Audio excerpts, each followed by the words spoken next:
कुछ दिन पहले की बात है। एक सुंदर सी लड़की जो कि शादीशुदा थी, अपनी बेटी की जिद करने पर उसे चिड़ियाघर घुमाने ले आई। कद-काठी से काफ़ी आकर्षित दिखने वाली वो युवती भले ही सांवली थी, पर उसके चेहरे का नूर हर किसी को अपनी ओर एक नज़र देखने को मजबूर कर ही देता था।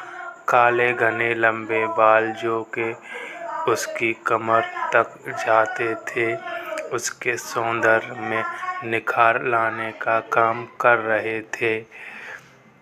उसके साथ में उसकी छोटी बेटी थी, जो कि उसकी उंगली पकड़ के बारी-बारी से अलग-अलग जानवरों को उनके बाड़े के आगे जाकर देख रही थी और कभी हंसती, कभी मुस्कुराती, कभी अपनी माँ की ओर देखती खेल रही थी। वहीं चिड़ियाघर में एक आवारा और मनचले लड़कों का झुंड भी था, जो उस लड़की को देखते ही उसके सौंदर्य पर लार टपकाने लगे थे। उसने आपस में ही होड़ लग गई।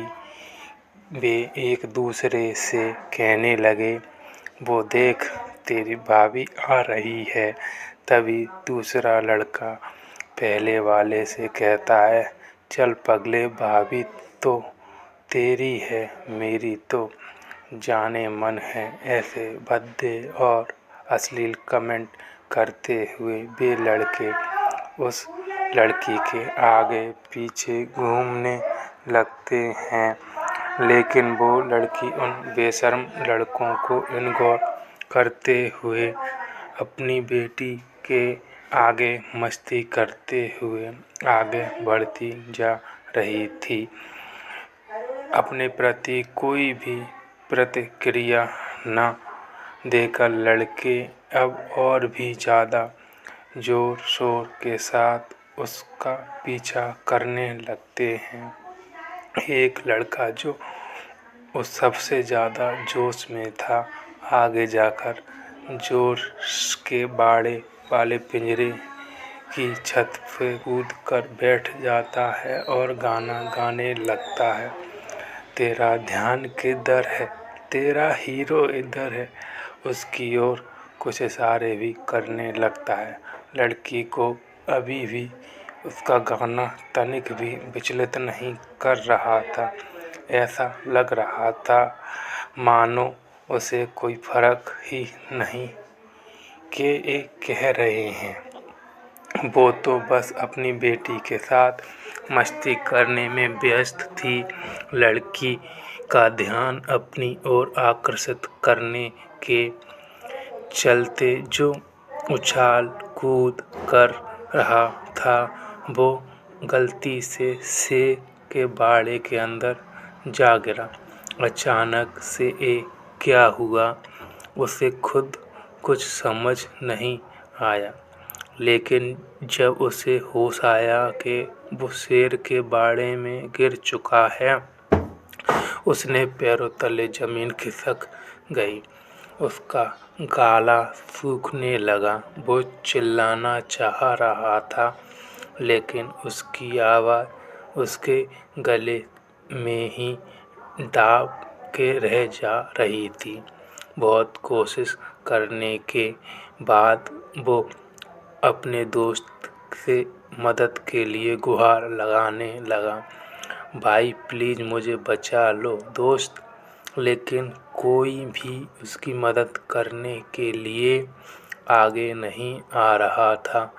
दूसरी ओर जैसे ही शेर ने देखा कोई उसके बाड़े में आ गया है, शेर धीरे धीरे दबे पैर आगे बढ़ाने लगता है। शेर के चेहरे और उसकी आँखों का खौफ देखते ही लड़के का हाल बेहाल हो गया था। उसने तो लगा शायद ये उसकी ज़िंदगी का आखिरी दिन होगा। बाड़े के बाहर बहुत से लोग की भीड़ इकट्ठी हो जाती है और सब लोग उसे बाहर जाने के लिए चिल्लाते हैं, लेकिन आगे बढ़ के कोई भी उसे बचाने के लिए नहीं आता है। शेर आगे बढ़ रहा था, तभी भीड़ में से आगे आते हुए उस लड़की ने अपनी शादी का एक किनारा जल्दी से बाड़े में फेंका और चिल्लाया, कह रहा था, जल्दी से पकड़ो। लड़की ने अपनी पूरी साड़ी उतार दी और बाकी लोगों की मदद से एक छोर पकड़ रही दूसरी छोर को पकड़ के वो लड़का किसी तरह से जान बचाने में कामयाब हो गया। जैसे ही वो बाड़े की दीवार कूद के बाहर आया, वहाँ पर मौजूद सिक्योरिटी गार्ड ने गरजते हुए कहा, तुम्हें होश भी नहीं था कि तुम क्या कर रहे थे इस खूंखार शेर के बाड़े के पास। अगर एक बहन तुम्हारी मदद करने के लिए आगे ना आई होती तो तुम अब तक इस शिकारी के पेट में चले गए होते। सिक्योरिटी गार्ड की बात सुनकर उसने एक नज़र अर्धनग्न ब्लाउज और पेटीकोट में खड़ी लड़की की ओर की। वो मन में सोचने लगा, इस सिक्योरिटी गार्ड सही ही तो कह रहे हैं, ये मेरी बड़ी बहन जैसी ही तो है, बल्कि उससे भी ज़्यादा है। एक बहन ही तो है जिसने अपने भाई की जान बचाने के लिए अपनी इज्जत की परवाह किए बिना अपनी देह की साड़ी उतार कर मेरी रक्षा की। लड़के ने हाथ जोड़े और उस लड़के के पैरों में गिरते हुए माफ़ी मांगने लगा।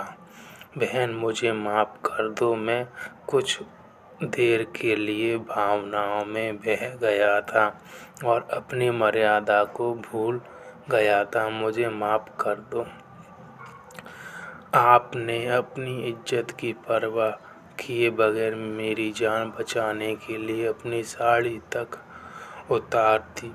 आगे से मैं किसी भी महिला को अपनी माँ और बहन की नज़र से ही देखूंगा। उस लड़की ने अपने पैरों में पड़े लड़के को पकड़ के उठाया और मुस्कुराते हुए कहा, भाई, किसी भी स्त्री की इज्जत उसके बदन पर लिपटे चंद वस्त्रों में नहीं होती और ना ही उसके किसी विशेष अंगों में होती है।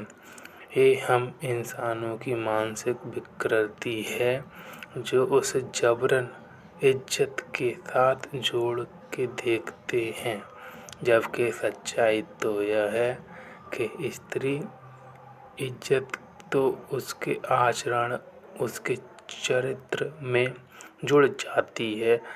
उस सुंदर सी दिखने वाली लड़की के आकर्षित मुख से इतनी मर्यादित और मैं भावनापूर्ण शब्द सुनकर वहाँ मौजूद भीड़ तालियाँ बजा उठी। मोरल ऑफ स्टोरी हमें